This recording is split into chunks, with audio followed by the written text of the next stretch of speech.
Looking for the best in authentic Maltese cuisine? Then you need to dine at Georgie's on Vista. Situated in the heart of Fraser Rise, you can't go wrong when it comes to family dining. We have a menu for mum and dad, one for the kids, and one for seniors. Everyone's taken care of. Don't miss our specialty nights. Tuesday night is Parma night, where you get to choose from not one, but 5 different Parmas. Wednesday night, kids eat free with every paying adult meal. Thursday night is members night, where members get the chance to win some great prizes. And Friday night, join us for happy hour between 5:30pm to 7:30pm. Jim, Johnny, Jack and their little brother Schooner are only $5 each. Looking to get an early start Friday afternoon for a punt? Our sports bar with TAB is open from 3pm Friday afternoons. To book your table, email info@georgiesonvista.com.au. Bring the family and come dine at Georgie's on Vista, 46 City Vista Court, Fraser Rise, Plumpton. Sport requires effort, sweat and strong will, and Macron knows it.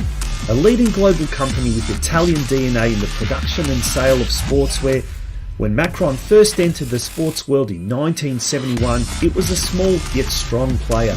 Since then, Macron has been growing at a very fast pace, supporting teams, sportsmen and women at all levels, working hard to supply them with the best technical products to help improve their performances.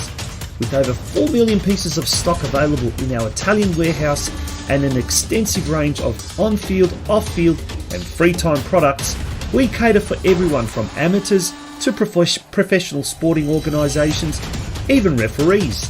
Ranked 3rd most prominent football brand by the UEFA, Macron keeps expanding its presence worldwide, including Australia, where we are currently proud partners of Perth Glory, Macarthur FC, Port Adelaide and Parramatta Eels, and more to come.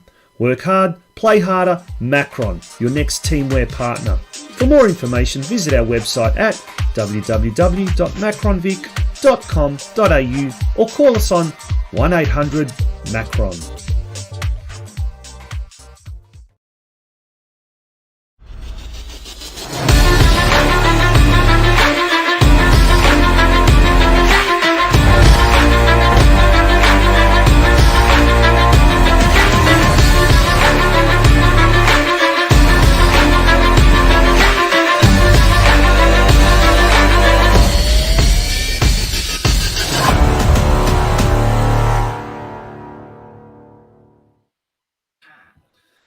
Buongiorno, come stai? Molto bene, grazie. How are you all? Welcome to the Football Out West show.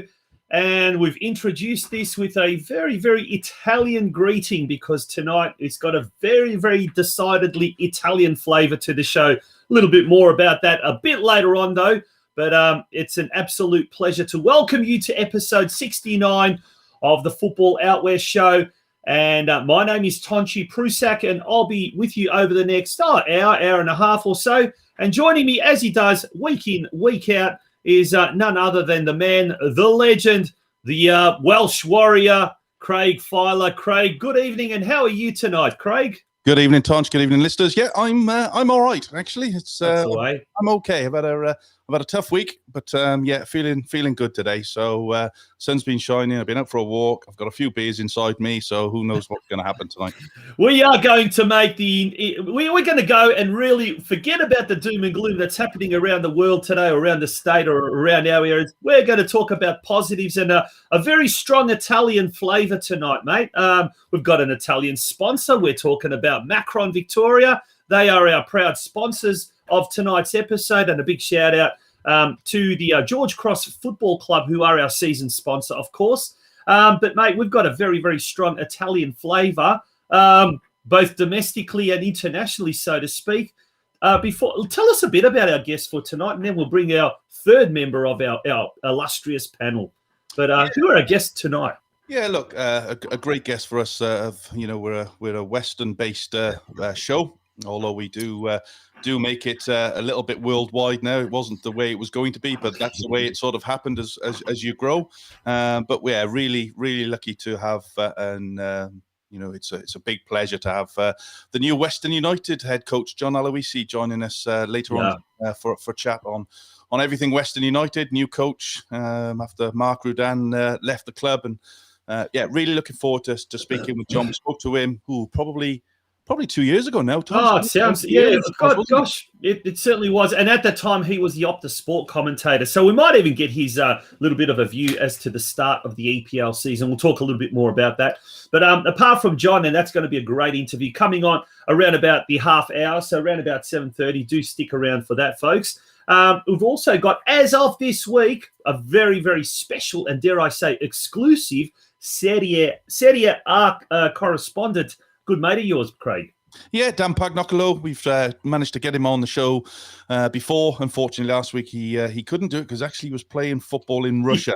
So, it's a bit of a strange one. But Dan's all over the Serie A, and he's going to come on around about 8 o'clock and chat with us everything Serie A, with obviously the league kicking off last night.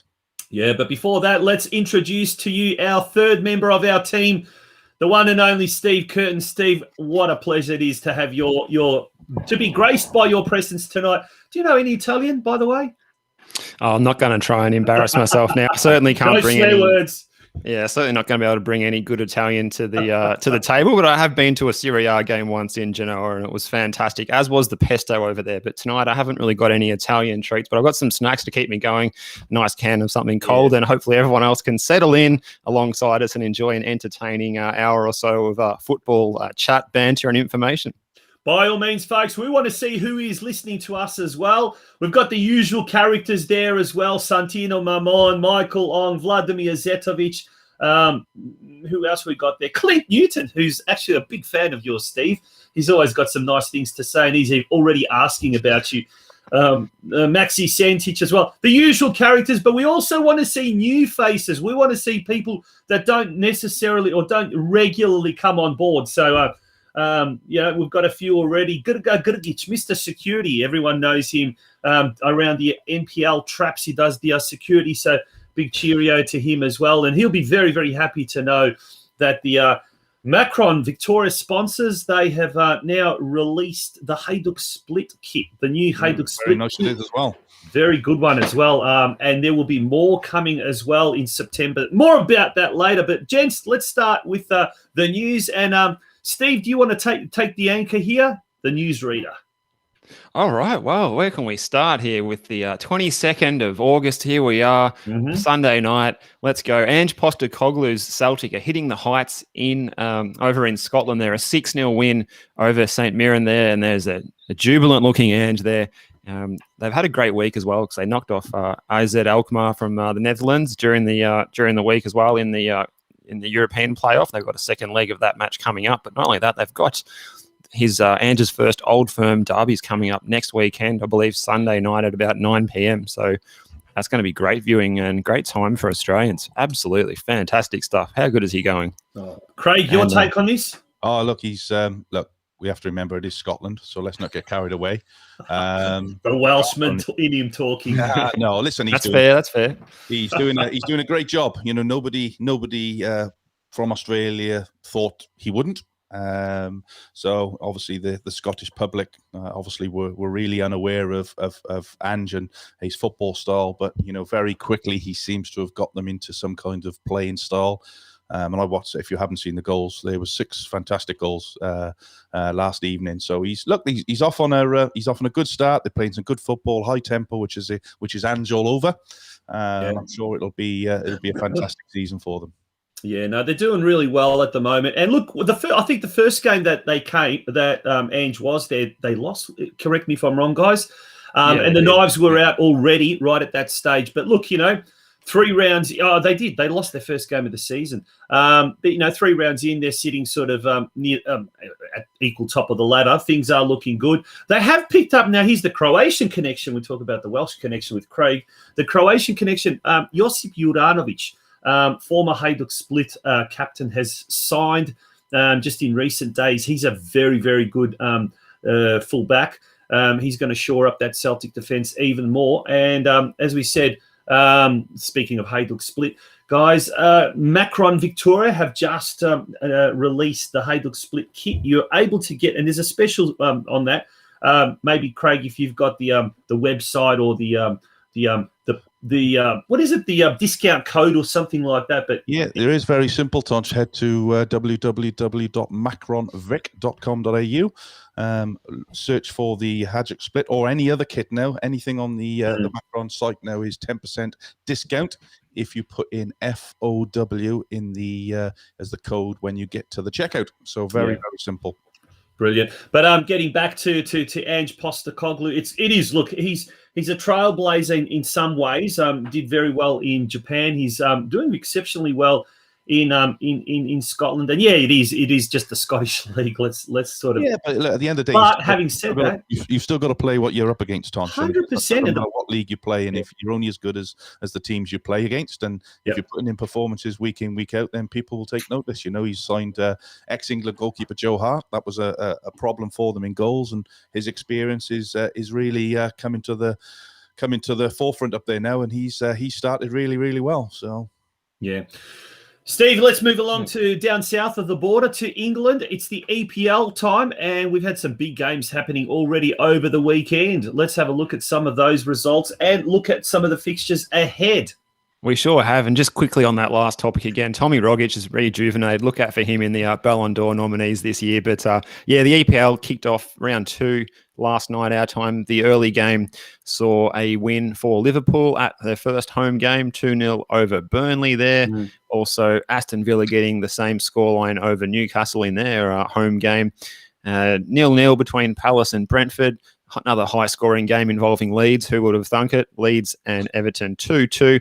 And, of course, Man City dismantling a club that's worth a fraction of their net worth there. 5-0 Man City winning over Norwich. And Brighton getting a good result there over Watford, who looked okay in the opening day. But Brighton got the job done there down on the south coast. So a good result for them.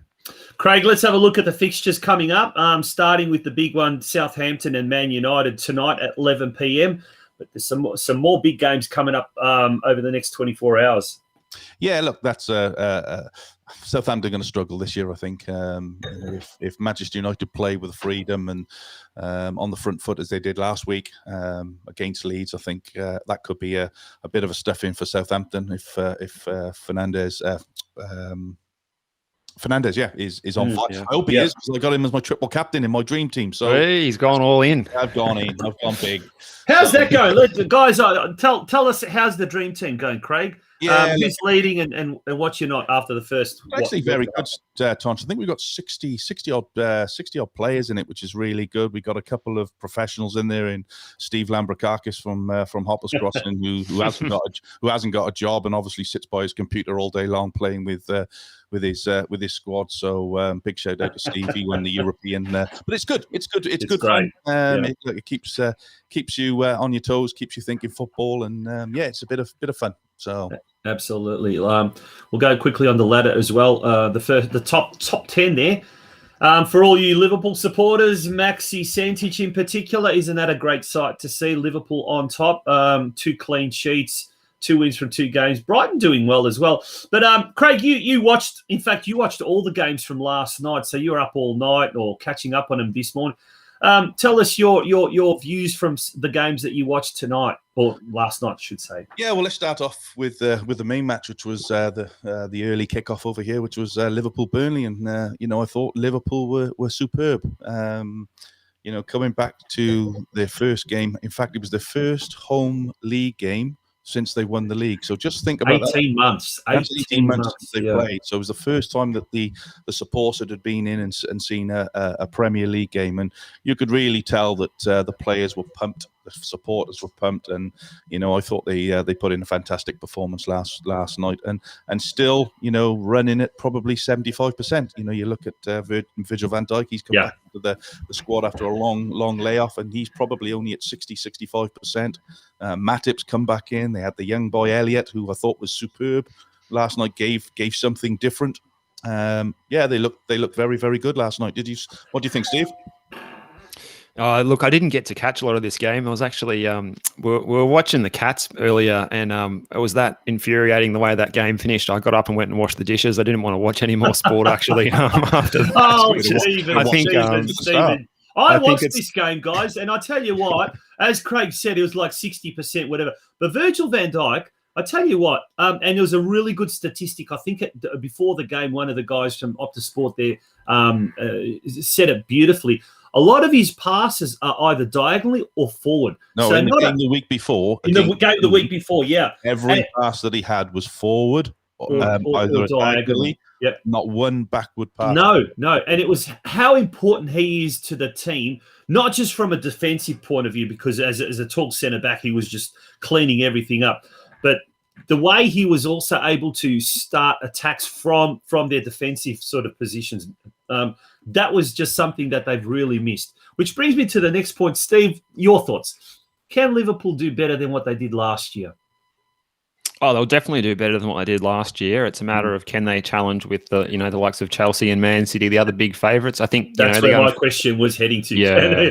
Can they be title chasers? Look, they're not title favourites at the moment, but I think they're sort of relying on that squad, particularly in an attack of a very similar setup to what they've had previously, or as other squads have rejuvenated themselves. But you know what? If they can stay injury-free, unlike last season, there's no reason why they can't go all the way. But at the moment, they're certainly, not my favoured team to win, but certainly expecting them to be in the top three, I would say. Man City, Craig? Are they the real deal, or watching against Norwich, which is very hard to say, but they've lost 1-1, early days yet. Thoughts? Yeah, look, I think I suppose let's look at the top four: Liverpool, Man City, Man United, and Chelsea. It's any one of those four. That's the reality. Yeah, I wouldn't count Liverpool out, guys. I think stability is a massive thing in football. Last year, clearly they didn't have the stability. They lost Van Dijk. They lost a lot of players. I think they had 17 different centre back partnerships throughout the year, which is never going to be good for any football club to have. So Mane was off his form. Salah wasn't pumping on all cylinders. I wouldn't be surprised to see them up there. Really pushing. Manchester City. Look, they played Norwich. Norwich have had a tough start coming straight up and playing Liverpool and Manchester City over consecutive weeks. I think that's now, if I'm not mistaken, I think it's 30 goals Norwich have conceded against Man City in their last 5 games, which is an unbelievable statistic. But look, Manchester City are always going to be strong. That's the reality. They're always going to be strong. They're always going to play decent football. They're always going to, hurt teams. My answer to that is I still believe, even though they won 5-0, I still believe they need a striker, an out-and-out striker. And that doesn't look like happening at the moment. But let's see what happens. But yeah, Man City will be up there, as will Man United, and Chelsea will be my favourites this year. There you go. Big game happening tomorrow morning at 1:30 a.m. Arsenal versus Chelsea. Arsenal, bad start last week, losing to the newly promoted Brentford, wasn't it? Yep. Steve, can Arsenal cause? Well, they're on home soil, but it would be an upset if they beat Chelsea. Will they? This would be the biggest turn up of at least the first half of the season, if not the whole season. If Arsenal can win this one, but maybe when you least suspect it, that's when something can happen. But Chelsea looked very good against Palace last week, and I expect them to go on and win by probably a couple of goals. Yeah, Craig. Let's look at next week's match day 3. Already into match day 3. Well, we haven't completed match day 2, but match day 3. Pick of the games. Let's go through them. Pick of the games? Oh, Aston Villa, Brentford. Not Liverpool, Chelsea. Liverpool, Man City, Arsenal. That's another big game there for Arsenal, isn't it? Off the back of Chelsea this week, so they could be in deep trouble if they lose the next 2 games. Brighton, Everton. Probably a mid-table. Although Everton looked really good last night. Watched that today. They look pretty good against Leeds. Leeds are pretty poor. I think they're going to struggle this year. Leeds. I think they're their football is fantastic to watch, but they concede too many goals, and that's their Achilles heel, I think. And until that change, I think they're really going to be in trouble this year. Leeds, Norwich, and Leicester. Obviously, Leicester. Just keep doing the same old thing year in, year out, doing the right things. But the big one there is next Sunday, isn't it? Liverpool, Chelsea. Yeah, 2:30 a.m. Bit of a stitch up that it kickoff is, time. isn't it? Oh, well, but You work the next day, Steve. So. We'll be talking about that next week for sure, because that's Sunday morning, I guess. Saturday night, Sunday morning, however you want to look at it. But I reckon Dan Andrews is an EPL fan. He wants us to have lockdown when it's the EPL season, so we can watch these games without worrying about going to work the next morning. That's some great games already next week. But as we said, some awesome games coming up tonight, and just once again looking at that ladder. Maxi Santic, what do you reckon? Can that ladder stay the way it is? Liverpool on top. Brenton Ray, another big Liverpool fan, and he mentions Michael Owen for Premier League TV on the halftime show mentioned that in relation to Van Dijk. Actually, I was very impressed by Michael Owen. He's an analysis, the way he conducted himself, speaking wise, whatever. Actually, quite good. Was really, really impressed. So, some good things happening there. Steve, let's move along now to, shall we move along to the La Liga, the Spanish competition now? The La Liga, and it has been week 2 of the La Liga in Spain, and some interesting results, all very low scoring there, and a couple of draws. Well, not a couple of draws, but quite a fair few draws there, and predominantly 1-1.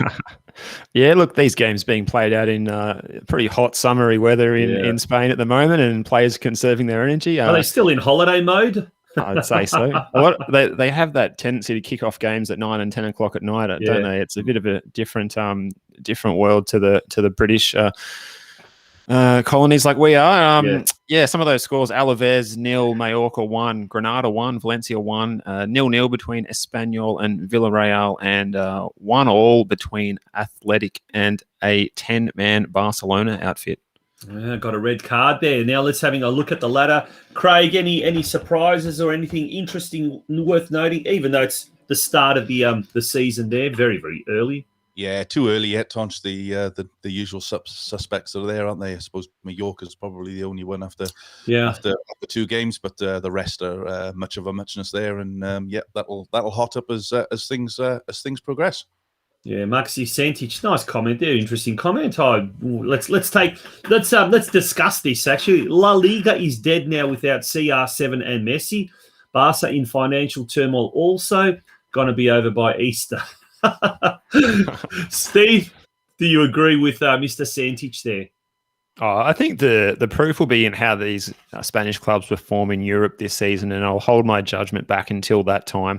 Just to say as well, I did say 10-man Barcelona. They got that red card in the 93rd minute, so I don't think I can really say 10-man. No. Well, doesn't count if it's in injury time. No, exactly right. Alaves also getting a player sent off against Mallorca there, 1-0. And by the way, this is all we've got these tables from just Googling, I guess, Google.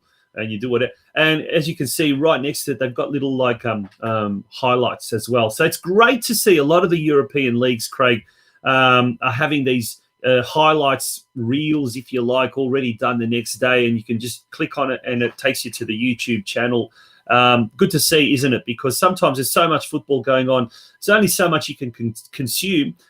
Good to have these little highlights packages available pretty much within hours of the completion of the games. Yeah, absolutely. It's the way of the world now, isn't it? That everything's done at a touch of a button. We had David Rena on the show last week from Off the Sports, and he was telling us that they haven't actually been in the studio since God knows when, and everything's been done remotely. So it just shows you what can be done now. But just going back to your comment there, Steve, about or Tonci, about La Liga or Maxi's, it'll all be over and by Easter. La Liga's finished.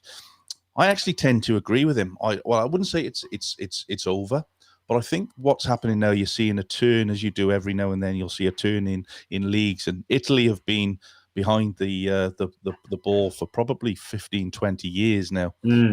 Whereas Italy was very strong for a lot of European clubs back in the late 80s, 90s. Yeah. And I think now what you're starting to see is Italy starting to revive itself as a football nation. You've seen some of the clubs, some of the players that are now going to Italy, where instead they're not going to Spain. So I think that football's having a bit of a change, as it always does. Barcelona, as we know, are really in financial trouble there, and that's going to take a bit of sorting out. But yeah, I think Italy might see the next league that's the Renaissance. Yeah, Renaissance originated in Italy, and it is coming back there. That's a really good point, Craig, and I'd really agree with you on that comment. And I'm finding myself now, I don't know, is it the fact that now we're going to have Dan Pagnocolo joining us every week talking about the Serie A? Is it the fact that maybe Italy took out the European Championships and there's a little bit more of that success and glamour once again? But yeah, absolutely right. I think there's a lot more interest in the Serie A this year than there has been in previous years. And Steve, what's your take on all that? Oh, definitely. I think the Serie A has been an underrated league over the last couple of seasons. Yeah. Really exciting football played in the Serie A last season. Technically very good. Just to watch the highlights packages, they come across so well. Even last season with the empty stadiums, the action come across so well. And I think it was testament when they went on to win the Euros with most of those players also hailing from clubs and from a wide scope of clubs as well. They weren't like previous years where they were all from the big 2 or 3 or 4 clubs. There was quite a big range of clubs represented in that Euros squad, and that's only a good thing to make it more interesting. Plus the import players there's a lot to like about it, and looking forward to watching the Serie A highlights every week now that the season's back. It's going to be great. Now, we would have loved to have covered the Bundesliga as well, the German Bundesliga competition, but we're running out of time, and before you know it, we're going to have our first guest. But let's turn our attention now to domestic matters. A real feel-good story, I guess, is that of Rebecca Stott down at Melbourne City. Steve, tell us more about that. Yeah, well, she was diagnosed with Hodgkin's lymphoma back in February when she was over at the Women's Super League club in England over with Brighton. Travelled back home, had her treatment. Obviously, she's not sporting those long locks of hair anymore, obviously, but she has recovered from that to a point that she was able to make a women's Premier League appearance in the Victorian competition for Bulleen last month, and now the good news is that she's been signed by Melbourne City, where she's actually the game's record holder along with Steph Catley. She's won 4 titles with Melbourne City. She's a real favourite amongst the playing group and the fans as well. We saw them all wearing T-shirts supporting her last W League season. She's back at the club for this season. She's getting fit and getting ready to play round 1 when the season starts in a couple of months, and her goal will be to represent her native New Zealand in the World Cup in 2 years' time when we co-host it with the land of the long white cloud. It's going to be exciting to watch her return to football in the W League. Hopefully lockdown is ended by then. Craig, let's move on to Football Victoria and the return to play, the talk of the return to play. What's the latest happening there? Yeah, look, Tonci, there was there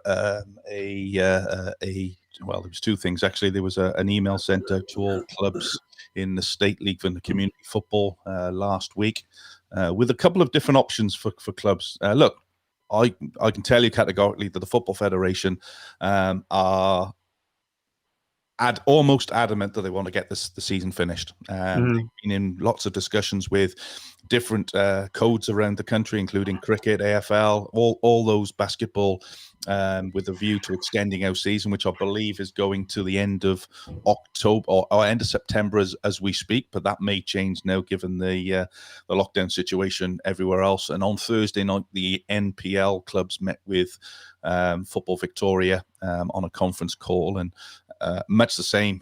Football Victoria are adamant that the season's going to finish, and I think they're looking to push it to the end of October to try and get those games. So you have to give them credit. They're in a no-win situation. They're damned if they do, damned if they don't. But they've come up with some proposals, and let's hope that his lordship sorts his act out and allows us to get back to doing what we all want. Yeah, absolutely. Now, Steve. So you're going to hear the criticism.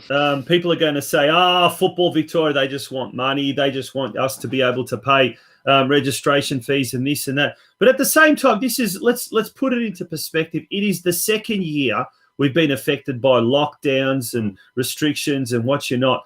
I mean, for a young player, 2 years out of your development is really, really detrimental. But absolutely, even at the other end, as far as senior players are concerned and all that kind of stuff, it has a lot of an impact. You know, what do you think? You know, is Football Victoria going about it the right way, trying to, at all costs, try and keep this season going?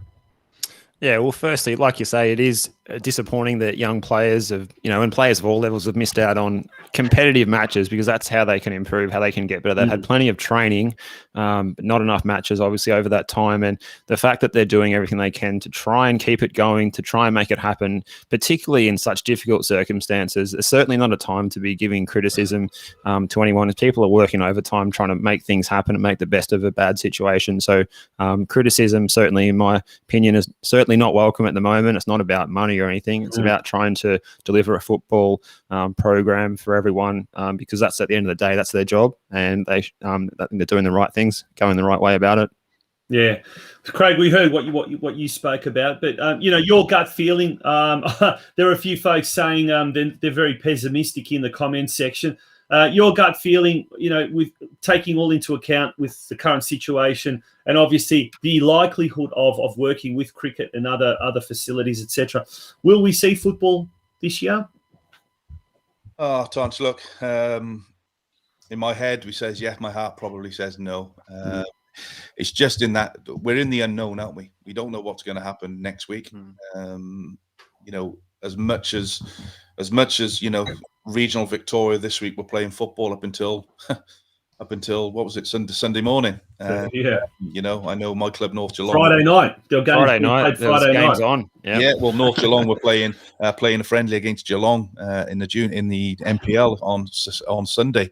And obviously that got cancelled at 11 o'clock Sunday morning. So look, my head says yes, Tonci. My heart says no. There would be nothing better than I'd like to see us finish the league, because there's a lot of clubs put a lot of effort and a lot of time and a lot of money into this season, and to get nothing out of it at the end will be for some clubs could be a catastrophe. I know a lot of clubs already out there looking for teams and coaches and players for next year, and Macron, our sponsor, I know when I've spoken to Mac Giacomo a couple of times this week, it's really hard for him, because clubs don't know what to do next year in terms of retire, because they don't know where the season's going to go. So look, as I said, head says yes, heart says no. Let's wait and see what Flick says.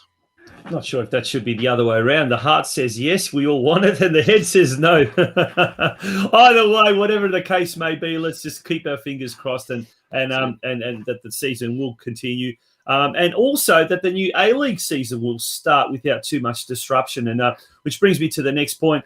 Our guest is in the green room. He's ready and waiting to jump on. So, folks, don't go away. We're going to find out all the latest news at what is happening at Western United with our guest and the man in the know, the newly appointed coach of Western United, John Aloisi, will be joining us straight after this break. So please do not go away.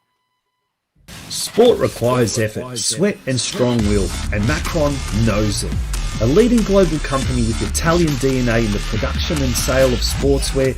When Macron first entered the sports world in 1971, it was a small yet strong player. Since then, Macron has been growing at a very fast pace, supporting teams, sportsmen and women at all levels, working hard to supply them with the best technical products to help improve their performances. With over 4 million pieces of stock available in our Italian warehouse and an extensive range of on-field, off-field and free-time products, we cater for everyone from amateurs to professional sporting organisations, even referees. Ranked third most prominent football brand by the UEFA, Macron keeps expanding its presence worldwide, including Australia, where we are currently proud partners of Perth Glory, Macarthur FC, Port Adelaide and Parramatta Eels, and more to come. Work hard, play harder, Macron, your next teamwear partner. For more information, visit our website at www.macronvic.com.au or call us on 1800 Macron.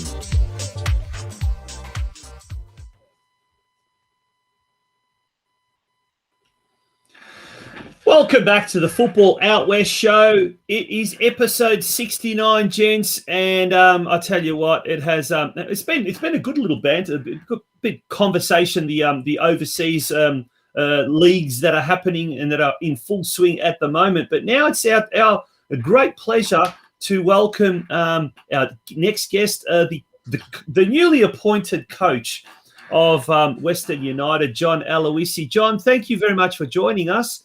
The last time you joined us on this show, about a year or so ago, you were Optus Sport commentator, and now you're the Western United coach, mate. What's your first impressions of the Western United club? Yeah, it's been very good impression so far. It's obviously been difficult circumstances due to the COVID situation, but we're lucky. We're one of the fortunate ones that are able to train still and able to still do a pre-season, which has been really important not only for myself but for the team and the club in general. But the boys have been really good, working hard. Wanting to improve, which that's all you can ask for as a coach. And, we've got time at the moment to implement our structures. The only thing that we haven't had is friendly games because, NPL's shut down. It's pretty hard to actually play friendly games. Players coming in from interstate, it's been difficult to get them in. Players from overseas, it's been a little bit even more complicated. But you know what? We will adapt and we'll make sure that we're ready once the season does start. Now, John, before we take a super deep dive into the coaching side of things, I wanted to pick your brain a little bit about something related to Optus Sports, and that is the EPL. Who do you like this season so far for the title, and who might maybe overachieve or surprise us this season? That's probably the $1 million question. And it's so tough. It is. Yeah. At the moment, you have to say the Premier League is the best league in the world, especially in Europe. The amount of teams that have spent money, but not only spent money, they spent it on quality players. You take away Paris Saint-Germain, who spent quite a bit, or they've got some of the best players in the world. The Premier League, with United, they actually bolstered their squad in a good way this season, I thought. I think Varane's been a top signing for him. Sancho, as we saw with his time at Dortmund, what he can do. And plus, that it's another year under Solskjaer. I think that they're in a good space at the moment. Man City are going to be stronger than ever again, especially if they add Harry Kane, which who knows, they may still add him to the squad, but with Jack Grealish going in there, they look strong. Liverpool have started the season brilliantly. I think a lot of people underestimated what the COP and what the Anfield does for Liverpool when they play at home. The atmosphere there yesterday was electric. And that's what we've been missing. That's what the players have been missing, because especially under Klopp, they play that high tempo football. They need that energy sometimes from the crowd, and so they've got that back. I actually Chelsea look stronger. I can't pick who's going to win. I can just say that there's about 5 teams that can actually really compete this season. Yeah, I agree with you. We spoke about it earlier on, and I said exactly the same thing. I certainly think the top 4 and outside the top 4, you're always going to get one that just sneaks in there, or it hangs in, as it's been Leicester for the last couple of years. It's whether they can do it again. But it's certainly a fantastic league this year. So we talked about obviously the top end. What about the bottom end, John? Who's your tips to struggle this year and potentially go down? Yeah, look, I still think Watford, just because they're not very stable with how often they change their coaches. I fear for Cisco there. I actually think with a couple of bad results, they're liable to get rid of their manager. And it's always hard when you start off poorly. I think Brighton will be safe this year. They were a team that have struggled. I really like the way that Potter's gone about things. I liked the way they played last year. They were just unlucky in a number of occasions, whereas they've started well. I still think Burnley will, even though they haven't started so well, they're still a side that will get out of that scrap because they know how to win those sort of football games. But yeah, I think that Watford will definitely be one of those teams. Norwich, again, they're a team that will go up and down, up and down. for my liking, they're a little bit too open when you haven't got the quality of players. They come up and they play against a City and they leave themselves exposed. So they're probably the two that I will say, and then the others it'll be who gets drawn into that pack.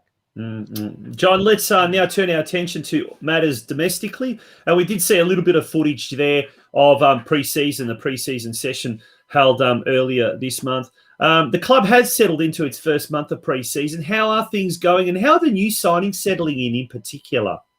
Yeah, the new signings are settling in well, but especially the signings that were already here. We've got a good balance. We've got some really good younger players coming through. We also got some experienced players that will help the younger boys. We've got that medium group. Josh Risdon, who was out for a long period last year, he's been looking very good in pre-season, and that's like a new signing. You can say Victor Sanchez, when you go that his first season in Australia, he's really settling in well. We still haven't got the likes of Topper Stanley. He will be there tomorrow for the first time. Noah Botic actually arrived yesterday at training for the first time. And so there's quite a few players that are just coming in, and we've still got a few more signings to make. But at the moment, I've been very pleased with the whole squad, that they've been working really well. Good. And just before I ask my question, just going back to what you said then about obviously friendlies and NPL clubs not getting better, not able to play. Will the season go ahead, John, regardless of that, with the dates that's been set in, or will there be some kind of grace to allow you to get some friendly games in? I really can't answer whether at the moment I'm hearing the season will go ahead as scheduled. That's on October 30th, and so we prepare for that. But that's the only thing we can prepare for. If we have a lack of friendly games or pre-season games, so be it. That's the same with every other side. So we're not going to make excuses. We're not going to complain. It's up to the A-League and the APL whether they want to go ahead with the season still at that stage. But we'll be prepared, whether it is or whether it isn't. Yeah, perfect. So just on a coach, John, obviously you've coached at 3 clubs now. Melbourne Heart back in the day. Obviously, you took a bit of a break and then had a successful time at Brisbane Roar. Just for the listeners and supporters of Western United, what type of coach are you? It's a question I put to coaches, because it's really interesting to me to find out what type of people and what type of coach you are. Look, I don't like to really talk about what kind of coach I am, because that's up for others to say what I'm like. I am. I know that I'm very well organised. That the type of football I like to play. I'm very clear with our structures and the way we want to play our football. We will work on it. Every day we'll work on certain aspects of our game. We have our principles that we'll keep on working on. And one thing is that, I want my players to have a great work ethic, and that's a given. They have to have that if they want to play the style of football we want to play. So, with the players we've got some really good attacking players. We've got some quick players going forward, and that's the way I like my football to be played. If possible, is that that fast attacking brand of football, and with the likes of Lockie Wales and Dylan Parias, and we've got Dylan Wenzel-Halls, and you've got Connor Payne. We've got those players there that are just lightning quick, and we will hurt a lot of teams with that pace. So that's important for me. Tonci. Very good. All right. I'm going to say, like what you've mentioned, your past coaching appointments and at Brisbane Roar and Melbourne Heart as well. The coaching style and I guess your knowledge obviously has changed and improved, dare say not. Have you learnt anything along the way that you're going to now incorporate in a different type of a way at Western United? In other words, are you sort of like looking at your whole coaching style sort of developing as your experiences progressed? Yeah, of course. You're always developing as a player, as a coach. Mm-hmm. Your experiences will mold you. They'll teach you things that you didn't know before. Yeah. Without revealing too much, what sort of things are we looking at? More attacking, more defensive, rounded game? How like your strategy? Oh, look, that also depends on the squad that you've got at hand, because a lot of the players that are here were here, last season, the season before. So you have to be able to adapt to that. You have to be able to work with what you have. It's easy to say, that I'm going to play this style of football and this way. Yes, we'll play a certain style of football because that's the way that I believe football should be played in terms of winning football games. But I'm also very understanding of the players that I have around me and what players that we need to bring in and type of players. So in terms of of course, I've learned over the time, not only through my coaching period, but also through the times that I wasn't coaching, watching football, visiting different clubs, visiting different coaches, and you're always looking to improve and learn from what the things that you did really well, and the things that you look back and you go, okay, maybe I could have done something a little bit different. So it'd be silly of me not to learn from those things. And John, it probably feeds into the next question as well. Like Western United, we're very used to them seeing under Mark Rugen playing with the wing backs, with the 3-5-2 sort of systems like that, something like that. But have you got a set system in mind that you think you will play, or will you go by what players are available in the squad and make your decisions that way?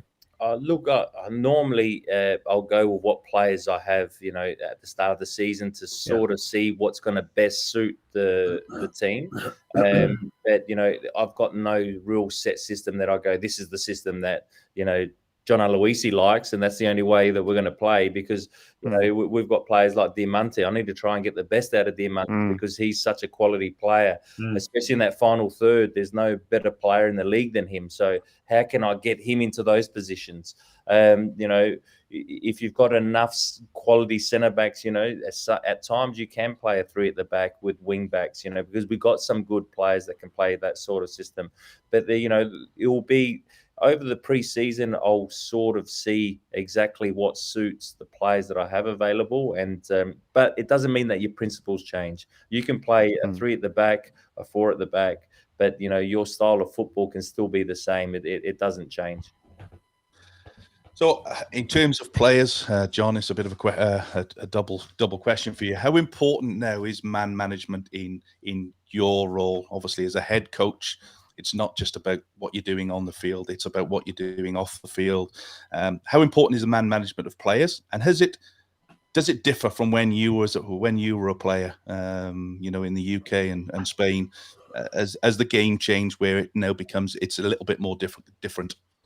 It is different because people change over time as well. The people have grown up differently. People have grown up in the social media world, especially the younger generation. So you of course the man management style will change. I had some really good man managers even when I was playing that I thought they were ahead of their time in terms of the way they man managed. Then I had some ones that just would you can say dictators, and I'm not saying that was a wrong thing for them as well, because they actually achieved results. I think that you have to also understand what kind of personality you are and what group you're working with as well. And I think it's important that you have values and players understand what we stand for.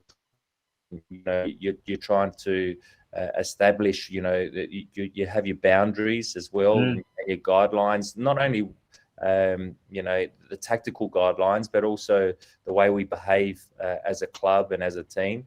And as long as the players know that, and you keep on following with that every day, and as one of the leaders that you set that example, it's I think that the players do respond really well to that.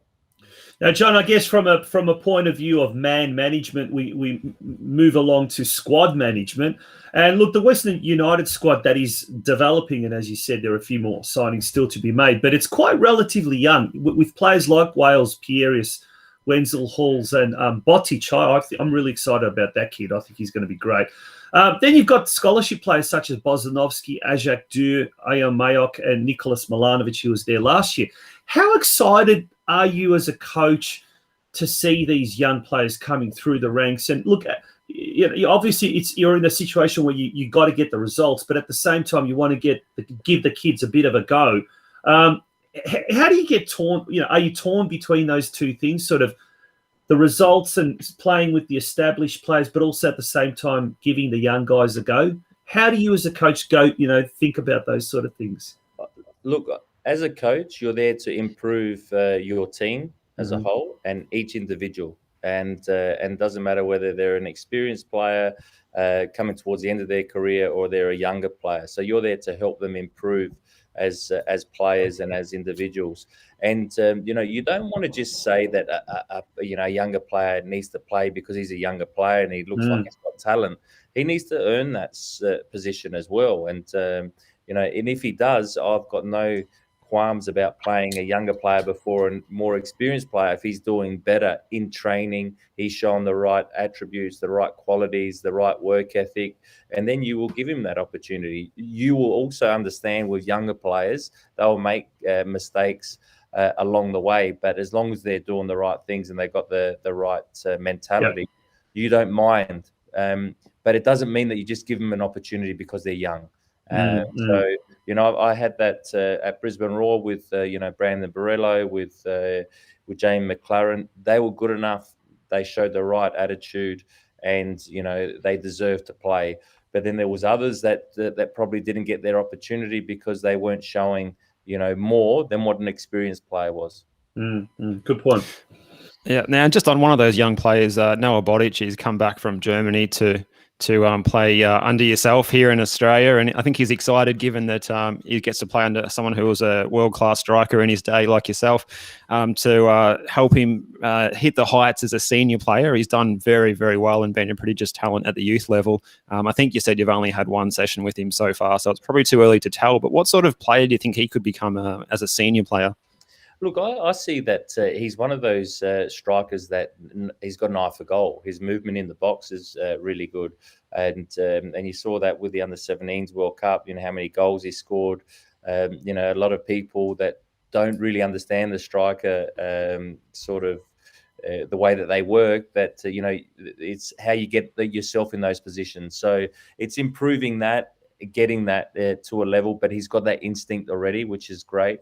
And then it's improving his all-round game. So, it's there's, of course, he's one of those players that he's got a lot of talent. I'm excited to work with him, and hopefully I can take him to another level. And just on that, and it's not a question that we were going to ask, but I'll ask it. Is it a good thing for a player of his age to, having played obviously in Europe, and he's been at Heerenveen, Hoffenheim, wasn't it? Yeah.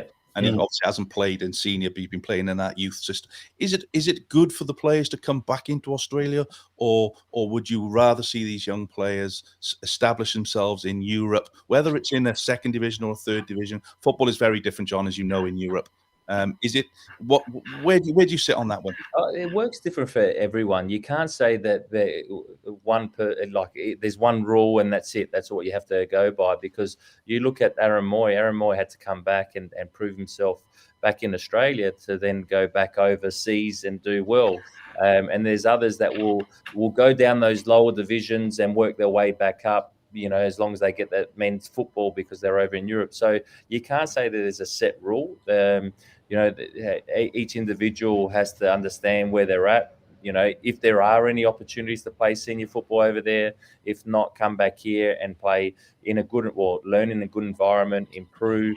And you also got, the likes of Dennis Johnroe that showed, that he came back, played a season at MacArthur. Now he's gone back to Europe again. So there's the number of those players that have done that, and there's others that have stayed over there and stuck it out. Yeah. Okay. Just going on to obviously the ground. How's the ground progressing? Obviously, that's been in the pipeline for a number of years now. How's that progression? And how are you finding the facilities up there at George Gross? Look, it's we would rather our own facility, and that's on the cards, as we all know. And look, the timeline with it, I'm not really privy to, because I leave that up to the people that are working on that and understand that a little bit more than me. I'm sure there'll be an announcement coming very soon on when that will be starting. I can't wait because, how good would it be to have your own facility, your own stadium out west? I don't think that, it's going to be something that we haven't seen in Australia before. And that can only help the game in general, but definitely help football out west and Western United. And certainly hope the current conditions or current circumstances don't play any detrimental effect on that. John, back to the squad, and I asked the question about the younger players. Now I wanted to ask something about the older players. The club has signed some experienced players, Jamie Young, Nikolai Topper-Stanley, who's coming tomorrow, did you say? And Ben Garuccio as well. What do you think they will bring to the club, or what's kind of the purpose, apart from the fact that they're tried and tested at this level, but what else can they bring to the squad? Ben Garuccio might get upset that you're calling him old. Yeah, experienced. Let's say experienced. Look, what they bring to the squad, they're players that have been there and they're winners, and they. What I like about them, that they're great professionals. They want to still win. They're very ambitious still. Their bodies are in very good condition. Sometimes people can look at an age too much. We just have to look at the Italian national team during the Euro and see Bonucci and Chiellini, how well they did, and as long as you look after yourself and you're a good professional, and what that ends up bringing to the squad is showing the younger players, look what you do and look how you can keep on playing at a high level if you look after your body. And it's not only on the training pitch, it's off the pitch, it's away from the ground. And those things actually play a big part in being a professional. And so it's important for me to bring in not only the right fit for your team in terms of the way you want to play, but the right fit in terms of the culture that you want to set with the rest of the group. And John, we heard your interview with the All Out West boys on their podcast the other week, which was good. But you mentioned you might bring some more bodies into the squad, some new signings. I'm hearing today Nikita Rukovic has maybe been linked with the squad. Is there any certain players you're after in the transfer market? Yeah, there's still a few players. We still want another defender. We still would love another midfielder and another striker. So, yeah, we're hard at work. I've been having a lot of not sleepless nights, late nights, because the European window time difference and watching games. And, I've been on this computer for probably 24/7 for the last 8 weeks since I got the job. So, but we have to make sure we get those signings right, because they're going to be important signings for us. And if we get them right, I think we're in good shape to be very competitive this season. And you talk about in good shape there from a Western United point of view. How do you see football in Australia at the moment, John? You know what? I'm excited about it, and that's mainly because of the shift that's happened in the last 6 months with the APL, also with 10 and Paramount Plus. It just gives you a new sense of there's a lot of energy around, and they're trying to do the right things, and people investing in the game. Just the excitement around that has lifted. And so, I think there's some good young boys coming through still. We've spoken about some of our younger players, but all over the league. We saw with the Olympics, I know a lot of people were disappointed that we didn't get through, but, we actually did well because we played in a tough group that no one expected us to get even one result. And, beating Argentina, and, we did lose to Spain. But you look at those Spanish players, and they're playing at the highest level in the world. Half played in Europe in the Euros, didn't they? Yeah, half did play in the Euros. So, I'm positive about that. We hopefully we qualify for the World Cup. We're in a good position. The group stage, the last group stage will start. So there's a lot of positive things to take out of it, and that's the men's game. The women's game is even more positive. The way they performed at the Olympics with the Women's World Cup coming here, the infrastructure that's coming into place in Australia through the Women's World Cup. We're on the right track. there's still a lot of hard work to be done, and so you know, I'm really excited about not only the A League coming up, the W League, the national team games, but football in general. And speaking of a lot of hard work that is needed, John, as a final question, is there anything that you'd like to see developed or implemented, and why? Developed and implemented. Can we produce a player like Messi? That's a difficult one. Look, let me stick to my. Actually, at the youth level, at the junior development level, that's an interesting point. What more needs to be done at that level? I'd like more games. Yep. You know, for me, that's the biggest thing.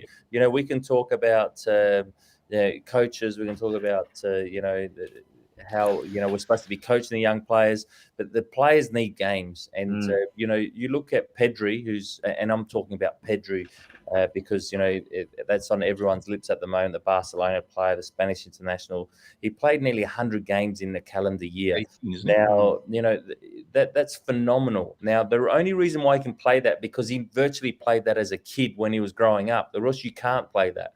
So that's what we need to aspire to get our kids playing, not 25 games in a season. Let's get them playing 50 games in a year. So if we can start doing that, then all of a sudden we'll start to produce even better players, because not only do they become more robust in terms of their physicality, but they become more game smart. Their game awareness is a lot better. So that's what we have to start to do. A brilliant way to finish off a brilliant interview. Thank you very much, John. John Aloisi, the newly appointed coach of Western United. Mate, we really, really look forward to watching Western United in the season that is going to be hopefully starting shortly. Wishing you all the very, very best, not just for the season, but also, and hopefully the next time we get you on, it won't be in a different role. We'll be still in this current role, and we'll be probably talking grand final or something like that. Who knows? Yeah, that would be great. That would be great, yeah. Thank you, John. John Aloisi, the coach of Western United, thank you very much for joining us. Bye-bye. You. Thanks, John. Always great to have John on the show. But yeah, that was that last point. I really like that. Craig, you're a coach at NPL junior level. And assistant and senior level. Your thoughts about his last point there? More games, no brainer, really, isn't it? We've said it before, Tonci. It's not. We're not trying to reinvent the wheel here. It's what they do in Europe from the ages of 8. I said to you, 18 months ago when I had Cardiff City come over to do some work for me, and they're under 8s and under 9s are playing 40, 50 games a season. And he's absolutely right. The more games you can play them, you can get time on the training field. That's all great, but you're only going to get better by playing games. Yeah, 100%. Yeah.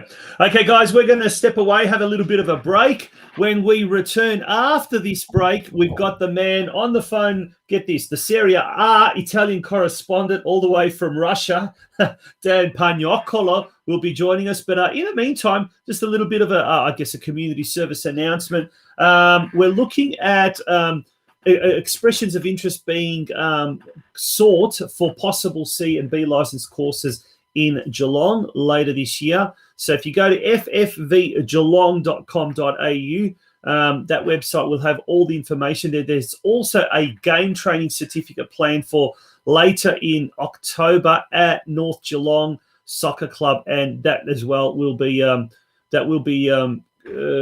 hopefully, if we could get enough people there, that will go ahead. Now, whether it might go face-to-face or remotely, I dare say it would probably be remotely. But don't go away, folks. As we said, coming up straight after this break, we've got the man all the way from Russia, Dan Pagnoccolo. He'll be joining us, so don't go away.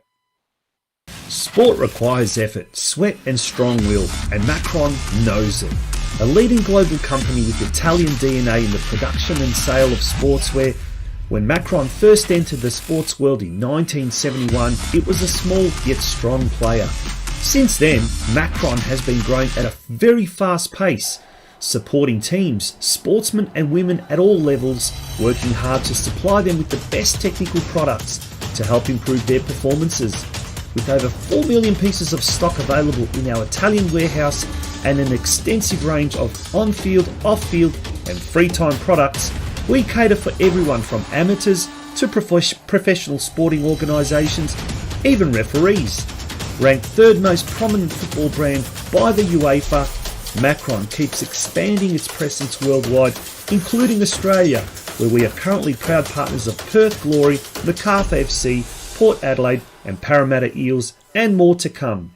Work hard, play harder, Macron, your next teamwear partner. For more information, visit our website at www.macronvic.com.au or call us on 1800 Macron.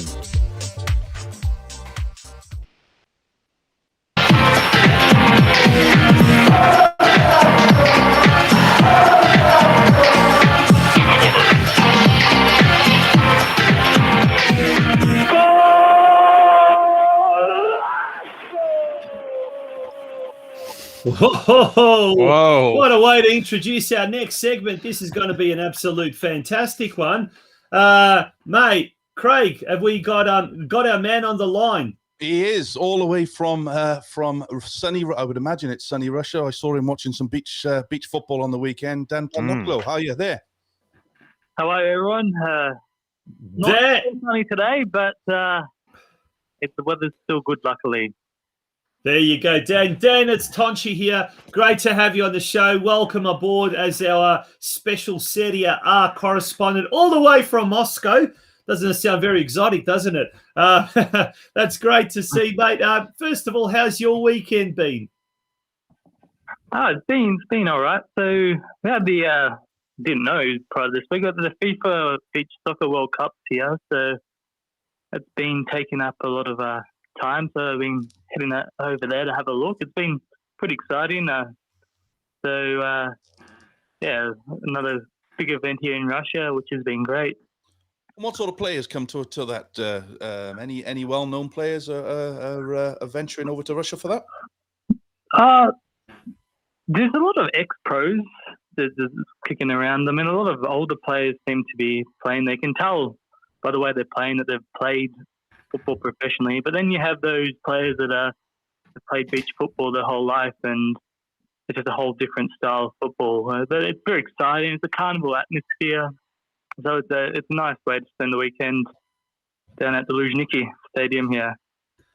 All right, mate. Well, let's turn our attention now to Serie A. That's what we're here to talk about. Speaking of the Serie A and the TV rights, particularly over in Russia, what are the arrangements for watching the Serie A? Is it able to be viewed over there in Russia? It's been a bizarre one over here because it wasn't until the last 11th hour, you could say, that BEN Sports announced that they were going to be providing coverage over here. What's it like over in Russia? Yeah, I heard about it. I rang my brother yesterday, and he was quite disappointed, saying that they hadn't finalised the right 24 hours. But then, luckily, BN Sports came to the party. Here in Russia, luckily, we have it on free-to-air. Mm-hmm. But if you want to watch any other game, so it's on free-to-air here. So there's a channel called Match TV, and that is 1 or 2 games a week. But then they've got Match TV has their own website where you can pay individually for a game that you want to watch. So we've got access to all the games, some free, some you just need to pay maybe $2 Australian to watch the game. So it's a good setup here. And with Alexei Miranchuk, who's a Russian player, he plays for Atalanta.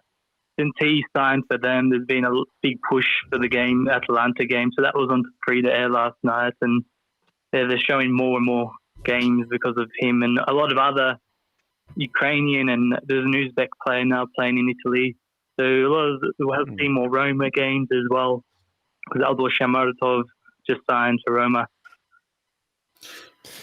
Very good. Now, Dan, well, not only are we jealous about you being able to go to the Beach Soccer World Cup in your own backyard there, but also being able to watch the Serie A on free-to-air here. Not something we've got going for us here, but we're able to catch some of the highlights of those 4 games that were played to open the season overnight. And you could say that all going the way as expected, I suppose. Inter Milan 4-0 over Genoa, Empoli going down 3-1 to Lazio, Sassuolo getting a 3-2 win, a bit of a high scorer there over Verona, and Atalanta getting a 2-1 win over Torino. So yeah, 4 games there, all going as expected, would you say? Yeah, it was.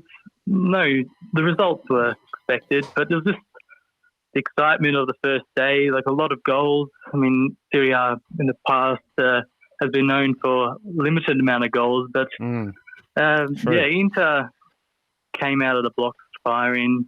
I mean, they lost to like Lukaku and Hakimi, but I mean, I was looking at their lineup last night and watched some of the games. Hakan Çalhanoğlu firing in the first 15 minutes, a goal and assist in his debut. Dzeko was what a goal that was too, mate. Oh, it was amazing. I mean, he's done that with the red and black colours at the San Siro previous years, and he's done it again last night in different colours. But watching that game, it was good to see Dzeko happy. Last year, he was meant to go to Juventus.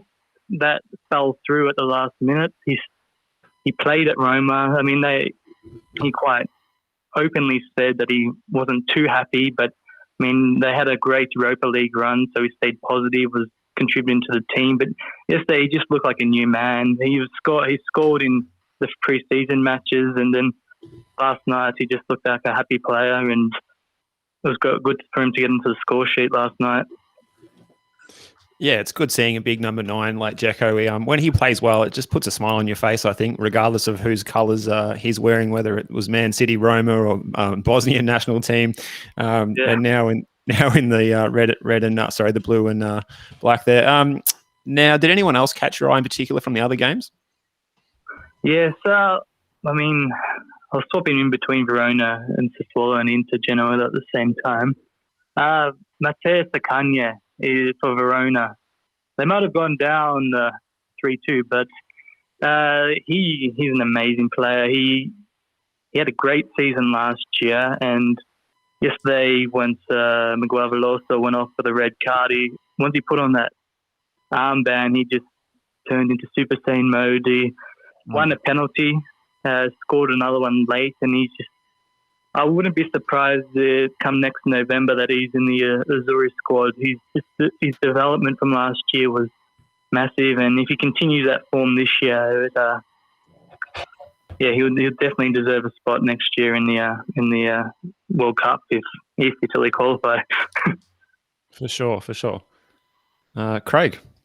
Yeah, sorry, I've lost where we are actually. Let's look at the obviously tonight's game. The big one there for everybody is Udinese against Juve.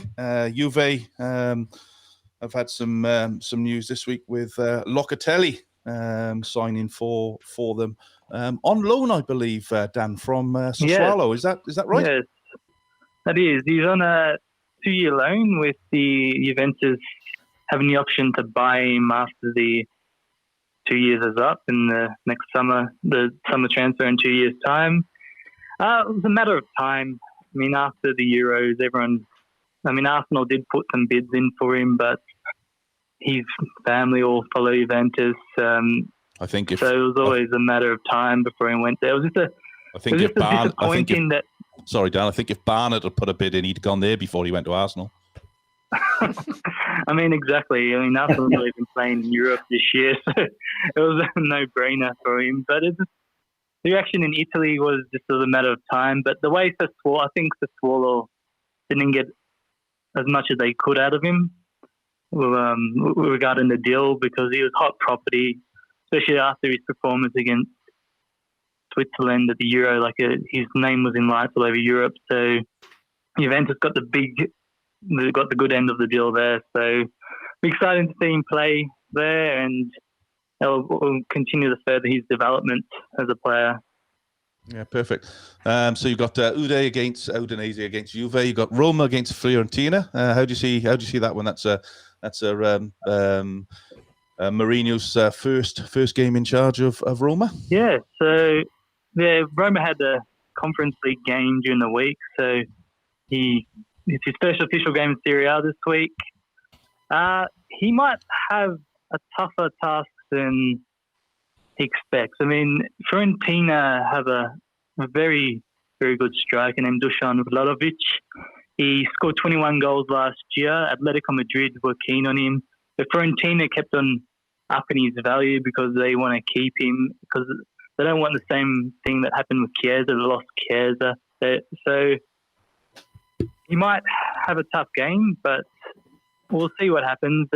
Roma should win, but I wouldn't be surprised if it's closer than expected. One to look out for Roma, like I said, for Aldor Sharamov. He's scored in friendlies, scored on Thursday night. So he's a new player that will shine there this year at Roma. And on the other games happening over the next 24, 48 hours, are there any other games there that you can see that's they made you some upsets or game of the round? Sampdoria, Milan, perhaps? Or How's Venezia going to go? Venezia, the new side. I'm intrigued by that. They'll be struggling to stay up, to be honest. With their budget, they've got Matteo Caldera on loan from Milan. They haven't done too much with the signings because of their budget. I know they've signed someone from Russia, Sergensen. Is play at CSKA Moscow here, but besides that, they haven't done much. They'll be surviving this year, so that's what their aim will be. Then they open up against the San Paulo, so that'll be a tough task for them after 19 years out of Serie A. But it's good to see new teams back into the league. So Empoli's been a bit of a yo-yo team, so. But the two other clubs that are up, Venezia and Salernitana, it's good to see them back into Serie A. Yeah, absolutely. Yeah. Now, Dan, sorry, keep going. As expected. Milan should beat Sampdoria. Cagliari should beat Spezia. And Napoli should beat Venezia quite easily. Okay. Now, speaking of Milan, there's talk that AC Milan want to sign Bernardo Silva from Man City, who's become a bit of a forgotten figure there. He's still only 27. The fee of would be around a bit over 50 million euros. Is there any movement on this that you've heard of? Yes. So 52 million thereafter. What I've heard is that Harry Kane. It's all about Harry Kane. So Man City are trying to open up their bank account for Harry Kane. So Milan's had a very strong, one of the best summer transfers I've seen in a very long time. They've secured Mike Magden, the new goalkeeper. They secured Tomori as well. Tomori, a very strong player. Diaz signed. Tonali. This week as well, Alessandro Frenze just signed as well. He was in Marino's plans at Roma. And Olivier Giroud as well. So to have Bernard Silva come into the club as well will be fantastic for Milan as they're back in the Champions League after so many years, and he'll just add to that squad. So it could be happening. Pietro Pellegrini from Monaco could be going to Milan as well. So they've done they've been very busy over the summer in Milan. So they want to go on top of what they did last year. They finished second. They want to chase the Scudetto this year. Mm-hmm. Can I just jump in there and just go back a step to the other Milan club in Inter Milan, Dan? How much trouble are they in financial? Well, we talk about Barcelona being in financial strife. Obviously, Inter Milan had to sell Hakimi and Lukaku for a combined figure of, I think, about 150 million. But have managed to, as you said, to bring Edin Dzeko and Denzel Dumfries from the Dutch star from the Euros for 11.25 million. So a massive amount of money available to Inter. Will that go on players, or will that go back into the club to try and sort its financial situation out? There was rumours of liquidation at Inter, so that's why they were selling anyone at any cost. I mean, Tottenham were interested in Lautaro Martinez as well for around 70, but they sold Lukaku, so they wanted to keep him. And so all this money is going back into the club to chase whatever account issues they have. I mean, they got Zeko for free. They recalled Federico De Marco from Verona, he played very well last year. They loaned him out, so he's back. And they even got Hakan Çalhanoğlu for free as well. So regarding their spend to sell ratio, they have done very well in the books. But again, it's to do with accounts that it's not released to the public. So we'll see what happens. I don't think they'll buy any more players this summer, and they'll go on to go with the team they've got, which is still incredibly strong. So they'll be there at the end of May as well regarding chase for the title. Dan, thank you very much for joining us. It's been an absolute pleasure having you for the opening round, and there's a lot of interest happening. As you said, a lot of movement happening in the off season, so it's going to certainly be a league that we're looking forward to following. And we did say, guys, at the top of the show, that it's certainly a league that's enjoying a renaissance of sorts. So we look forward to getting the inside news each week from yourself, and hope you're enjoying the rest of the European summer. Thank you, guys. Yeah, it's going to be an exciting year. A lot of young players coming through with some of the lower clubs. So it'll be a very interesting season, and looking forward to giving you the wrap every week. Oh, good on you. Good on you, Dan. Take care. And thanks, Dan. Everyone here from Australia says good hello to you, and take care. Thanks, guys. Have a good one. Thanks, Dan. I wish Alan a Dan. happy birthday for us. I will. Thanks, mate. All the best. Thanks, Greg. Cheers. Thanks, guys. Bye, mate. Dan Pagnocolo, our new regular Italian Serie A correspondent. So that's going to be awesome. Gents, that brings us to the end of what has been a pretty darn good show. A really, really interesting conversation there with John Aloisi, Steve, and then with Dan Pagnocolo. And that's going to be our format from here on in, isn't it? One special guest. Dan's always going to be there as our regular correspondent. And we're going to try, and that way we'll really be able to meet the interview out, or flesh it out, so to speak. That's right, and that's what we did tonight. John was very kind with his time, wasn't he? Hope we didn't wear him out too much, give him any Zoom fatigue if he's got to be at the training ground early tomorrow. So he's used to 24/7 on the computer. Yeah, well, he said he was. Yeah, he said that's all he's been doing. His phone was beeping off every 5 minutes. So it was. Yeah, you can imagine what he's going through at the moment, can't you? So Nikita Rukavica might be coming there as well. That's the rumours, Craig?